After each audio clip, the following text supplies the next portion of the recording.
Good morning, this is Kelly again from Bray, and we're going to do a video this morning about hay. We talked a little bit about straw in our previous video. We'll talk about concentrates in our next video, but for today we are talking about hay.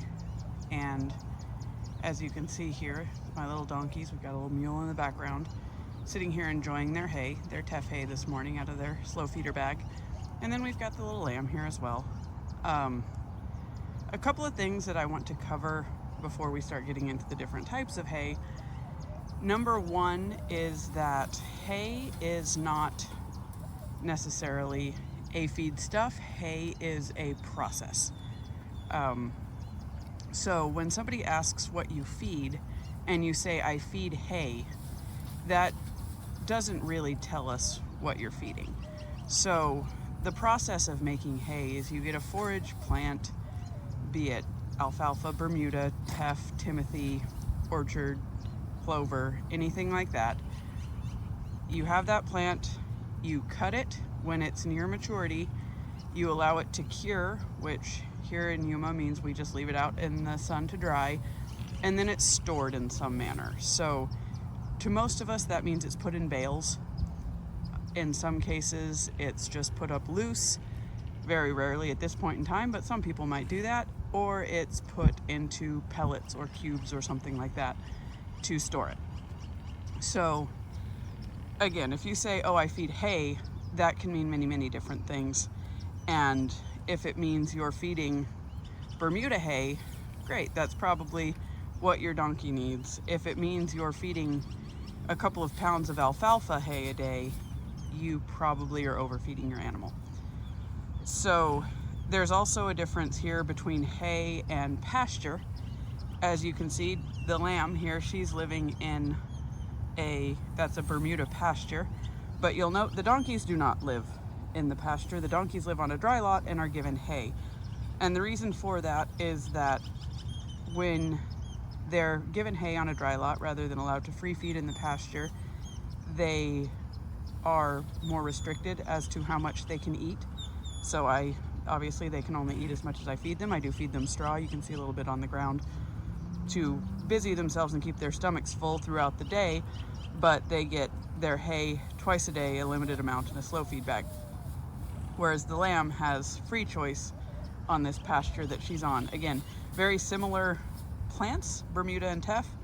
A lot of people use them more or less interchangeably, but there is going to be a difference between this pasture and the hay. That is due to the fact that on pasture, like I said, one, they have free choice. They can just eat as much as they want. But two, when the grass is young, like it is in this field, in this paddock here, it will have more sugars typically in it than mature grass will have. And if grass is stressed, it will get more sugars in it as well. So if it's being grazed and being trampled, it will have more sugar. So that is why we tend to feed hay to the donkeys rather than just pastured grass, even if it is the same species, so that we can control how much they're getting. That's a nasty horsefly there.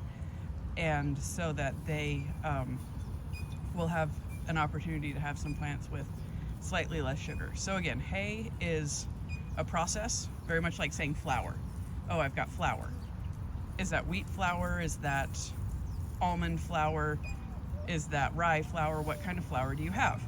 And that's the same with hay. If you say you are feeding hay, people are going to need to know what type of hay before anybody can make any decisions or calls on whether or not that is the right or wrong feed stuff. Typically with donkeys, it will be referred to what they're feeding as grass hay. So that would be your teff, your Bermuda, your timothy, your brome, your orchard. And then that's further split into hot season and cold season grasses. The Bermuda and teff would be hot season grasses. Those are going to be lower sugar than the cold season grasses, which would be your orchard and your timothy. So if possible, you are going to want those hot season grasses rather than cold season grasses for your donkeys. And again, hay is a great way to do that. Often a little bit better than pasture, because you want those long stems, you want that low sugar, but you also do want them to have clean, fresh feed. And so baled up grass hay is a good way to do that, as opposed to pasture or something like alfalfa hay, which is typically going to be a little too much for them. And just as a little aside, you can see we do have a mixed species herd on the property. You can't really see it in the background. There they are. There's some ponies over there. We've got some goats over here. We've got our donkeys and our mule, and we've got our lamb. But you will also note, just as an aside, those animals are not together. You can see right there, they are friendly to each other through the fence. But this little donk here in the foreground, Coco, she will kill that sheep if she's given an opportunity. So we don't give her the opportunity. That's just a quick little aside. They can exist in the proximity of other animals, but sometimes when you've got a truly mixed herd where there's no barriers between them, donkeys will kill your other animals. So quick little aside. Now we'll go back to hay, and we'll talk about some different types of hay. And if you have a setup like this where you have a dry lot and you have maybe some pasture or some paddock that's got some grass hay growing in it, or if you've got just a yard with some grass or something like that, you can allow your donkeys a little bit of time to graze on that pasture. It's not bad for them in moderation. In fact, hay often loses vitamin E when it's baled, and the actively growing plants do have that vitamin E and then also vitamin A pretty readily available. So if you've got some grass, it's not bad to allow your donkeys very limited time to graze on that grass. But by very limited, I mean a half hour a day, maybe up to an hour. If you've got grass like this, I would probably limit it to about a half hour and do that maybe a couple of times a week, just to let them get some of those vitamins that maybe don't persist quite as well in dried forage. But you don't want to let them have free choice on that pasture. That will cause obesity, that will cause some issues with inflammation like laminitis and founder. So very limited growing green grass and forage. You can also give them some mesquite branches to chew on if you'd like. That will help get those vitamins as well. Typically what I do is I like to strip a good amount of the leaves off and just let them have the bark on some of those branches. But any growing forage will be able to get them those vitamins that they might be missing in hay, but just make sure it's limited, and go ahead and keep them down to maybe a half hour a couple of times a week, or even less than that, to get those vitamins in their system.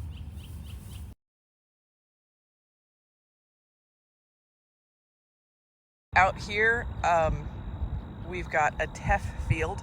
I'm in southern Arizona, so we do grow hot weather grasses here, which are typically going to be a little bit better for your donkeys because they are going to be a little bit lower sugar than the cold weather grasses like Timothy and Orchard.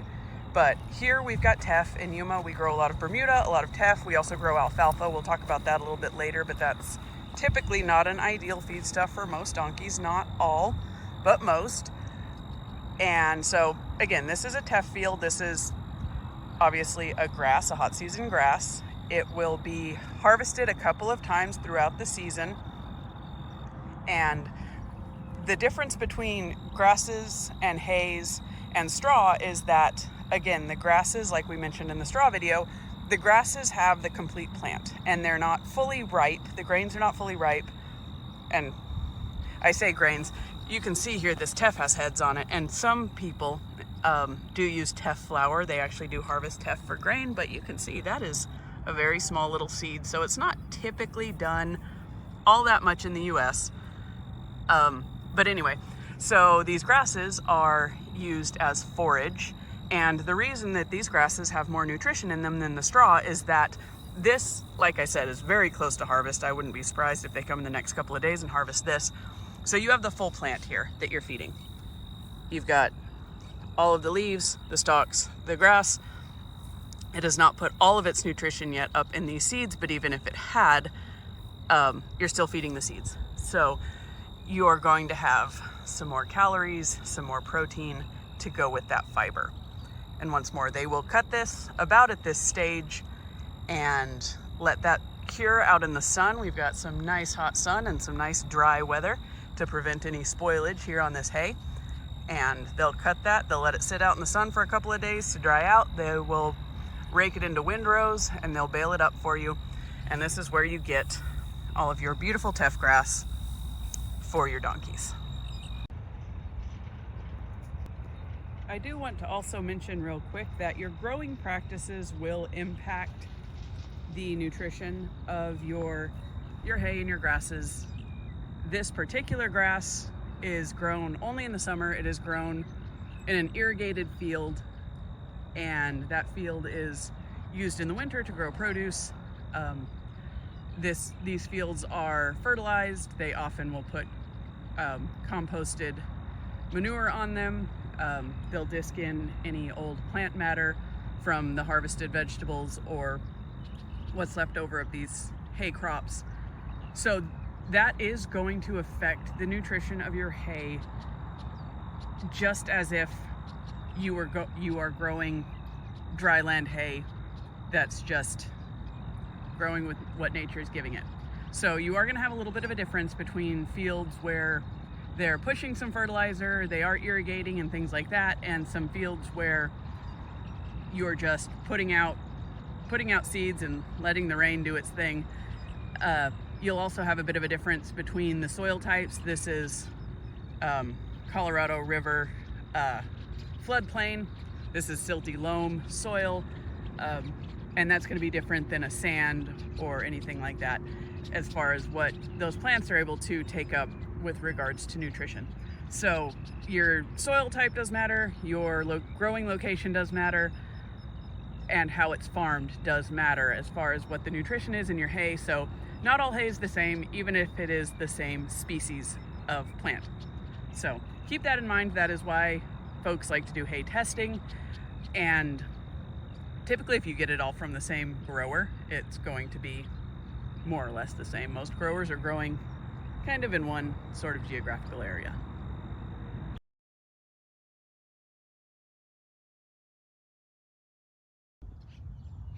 So this field is alfalfa. You can see it looks quite a bit different than the other hays we've looked at and the straw that we've looked at.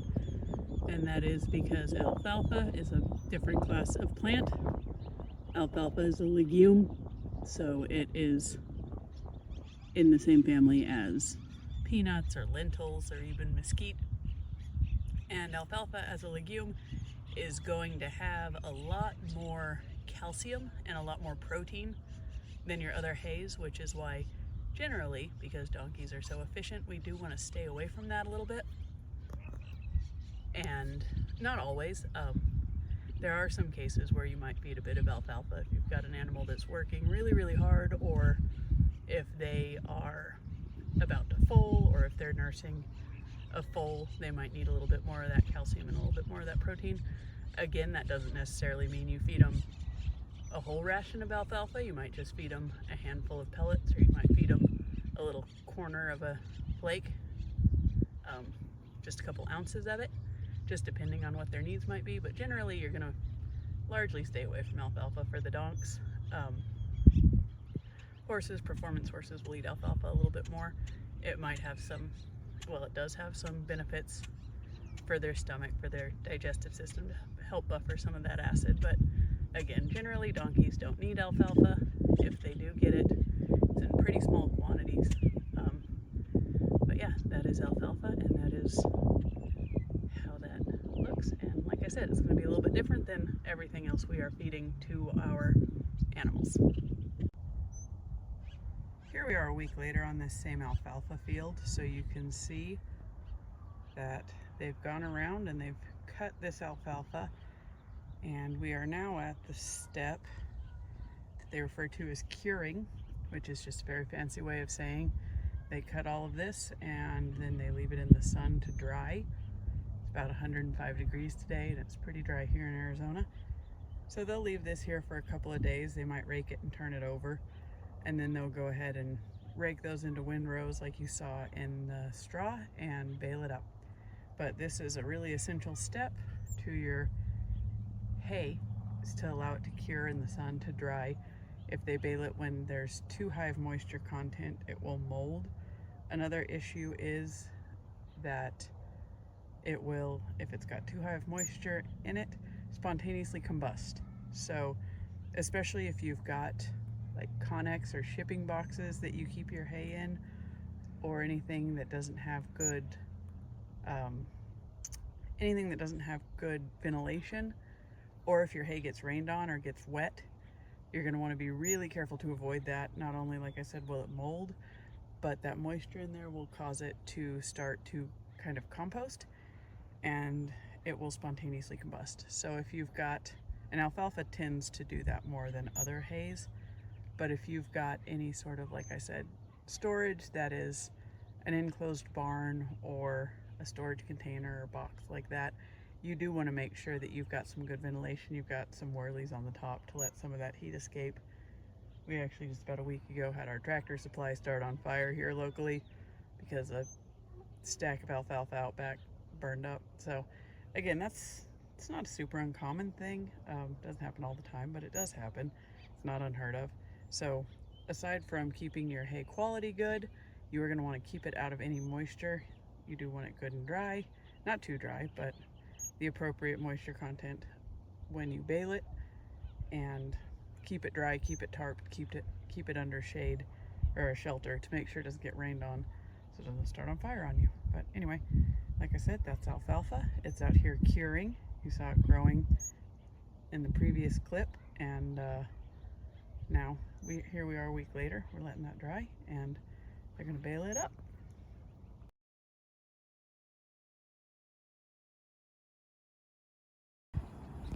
So here we have a field of Sudan grass. You can't really tell because there's nobody standing by it, but it's pretty tall. This will get about 6 feet high. Lift up here so you can see it. This is a hot weather grass. It's typically grown here in Yuma as a cover crop.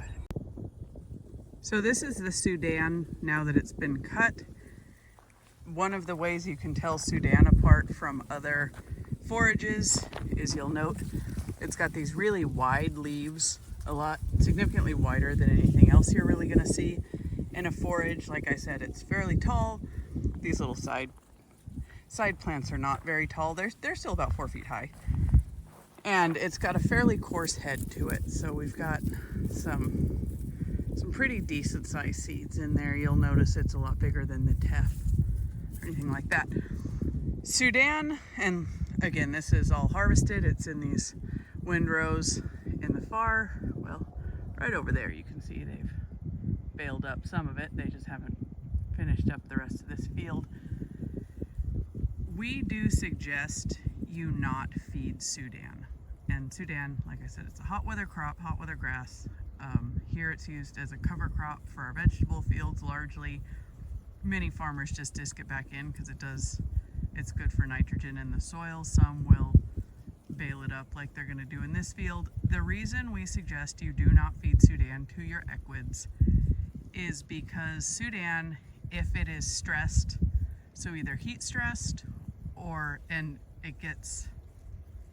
if it's drought stressed, if it gets a little too dry, or if it's cold stressed, if it freezes, or if it gets, as they say, trampled. So if we're right here on this road, if a car drives off the road and drives into the field a little bit or something like that, those plants that are stressed will produce cyanide.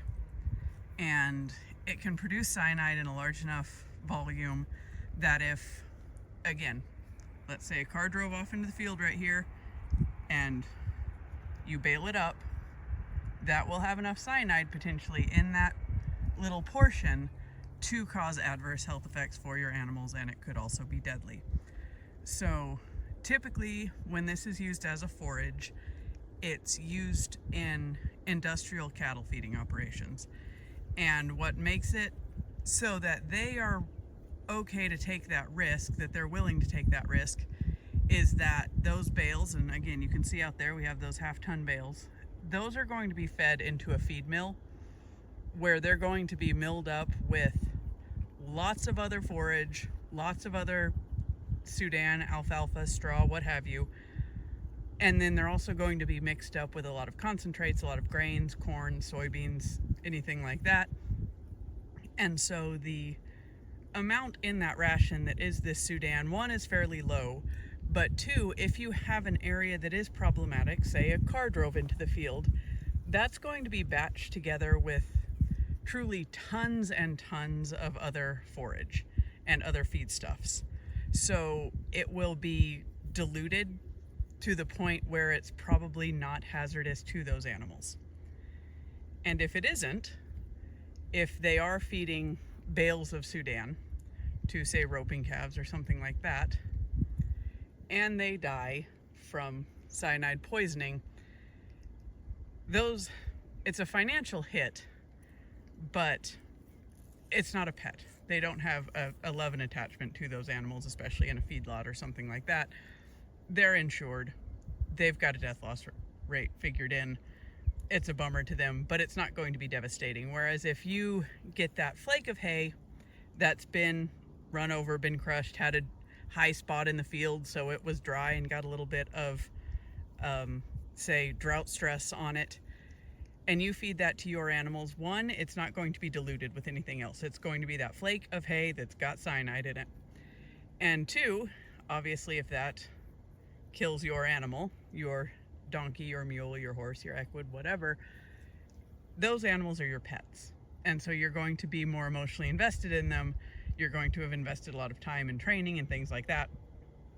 And so that's going to be very sad for you, more so than if somebody's got a feedlot with 30,000 head and a pin of them get sick. So that is why, even though Sudan most often is perfectly safe, it isn't always. And obviously that's up to you if you want to roll the dice on that. We very much recommend you do not feed Sudan to your equids or in anything that's going to eat a small concentrated amount of it, because that is a risk, and we do not feel that is a risk worth taking. So anyway, that is Sudan. It is a thing which exists as a forage. It is a thing we do not recommend you feed.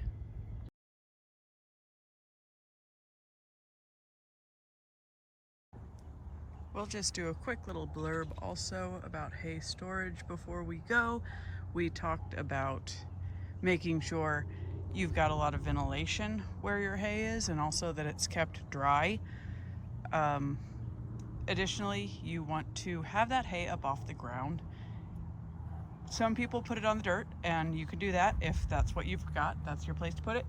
If you're putting it on the dirt, and even if you're putting it on concrete, because moisture can get through the concrete, you do want to have it elevated a little bit on pallets. And you can just buy any sort of used pallets, as long as they're not covered in some sort of solvent or oil or something like that. But for the most part, you can go to your local Home Depot, Tractor Supply, Cal Ranch, what have you, and get yourself some pallets just to store that up off the ground, just to keep it dry, keep it clean, minimize kind of some animal intrusion.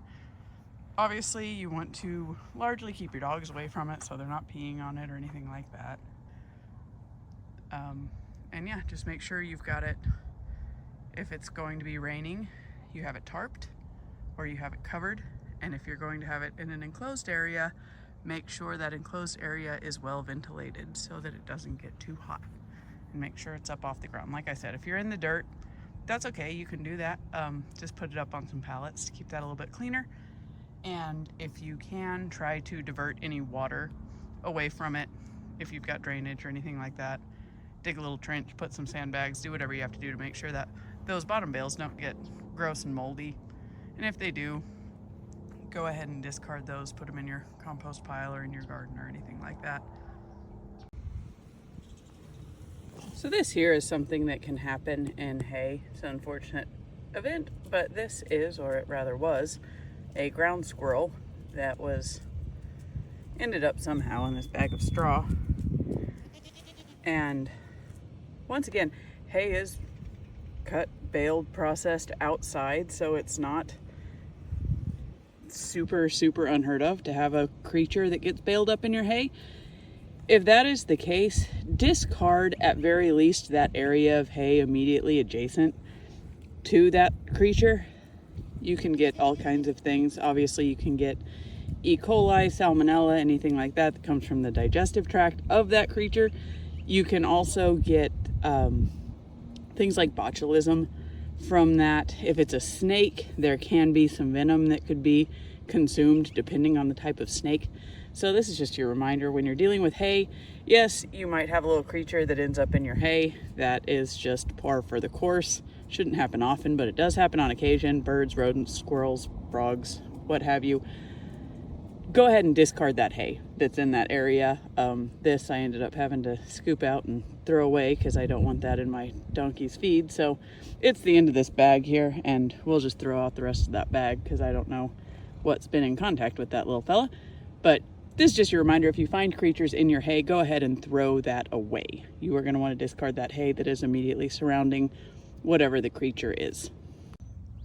Another thing you need to know while you're evaluating and looking at your hay and feeding hay is how to identify moldy hay. This that I'm showing you right here is moldy hay. We had a little bit of a hole in our tarp when it rained, and so that's why this hay is over here in our compost pile, because it's got some mold on it. And you can see here, this here is your good hay. That's what we would feed. But here you can see we've got this moldy business here along the top. That's where the water got in, and it kind of came down here. We've also got some mold along here on this side. So some folks might think, oh, that's okay, it's not all that much mold. We'll feed it, they'll eat around it. That much mold can make your donkey sick. That much mold can cause diarrhea, can cause colic, and those instances of diarrhea or colic can lead to hyperlipemia very, very rapidly. And so that's why this bale is in our compost pile. Even though much of it looks perfectly good, you see a lot of that hay looks perfectly fine in there, but we do have that mold infiltrating through it. And that's not something we like to risk with our animals because, again, you can have adverse health events from that. So when you've got hay that has mold like that, that's kind of run through it, or you've got mold on one side of it and it's hard to get that cleaned up, go ahead and just discard that hay. You can see there's some mold on it as well, just because it's been sitting here in the compost pile. But yeah, better safe than sorry on mold, just like with the little critters that you find in your hay. So if you can, go ahead and just discard that whole bale. This, I may have been able to salvage half of it, but again, that's not really a risk I'm willing to take because I don't want to bet bill. So don't feed moldy hay. Donkeys cannot eat moldy hay. Donkeys should not eat dusty hay, weedy hay, but especially not moldy hay. Make sure your hay is of good quality and free of mold.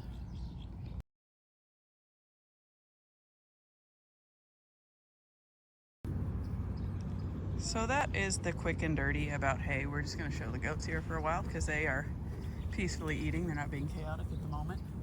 And the donkeys are shaking their hay bags around and being very loud. So that's our quick little explainer on hay. As I mentioned before, we largely covered hot weather grasses, and that's simply because that's what, and alfalfa. We covered alfalfa as well, but that's simply because that's what I have in my backyard to show you. That is not an exhaustive list of forages and hays available. That's simply what's most often available, readily available at feed stores in the southwestern US. You might see other things, especially if you're buying direct from the supplier. And you know, the best way to find out, we often get people say, well, I feed this, I feed that, I feed triticale, I feed brome, I feed clover, I feed rye. The best way to sort out what is good to feed your animals, again, aside from those hot weather grasses like Bermuda and teff, the best way to sort out what to feed your animals would be to call your local extension, your cooperative extension, and they are there to help you. And that help is free, and they can tell you where to get your hay tested. They can tell you, help you with figuring out nutritional content and things like that. But again, generally sticking to hot weather grasses is going to be the ticket for you. And if you have questions, you can go ahead and reach out. We might know the answer. Or you can call your cooperative extension and explain that you've got donkeys that need low sugar hay and ask if the hay you've got is appropriate. You can also send your hay to be tested, and that is a very useful thing as well. So that is kind of our little explainer on hay. And again, if you want more information, we do have a free beginner ownership guide to donkeys, and that's on our website. We've got a Facebook page, Bray Club, and you can find us at www.bray.club, where we've got a lot of educational resources. So that we will be back next week with a discussion on concentrates, and then we'll put together a little talk about how to build a ration. So hopefully you learned some things about hay. Hi there, Latte. And you can go feed your donkey with confidence.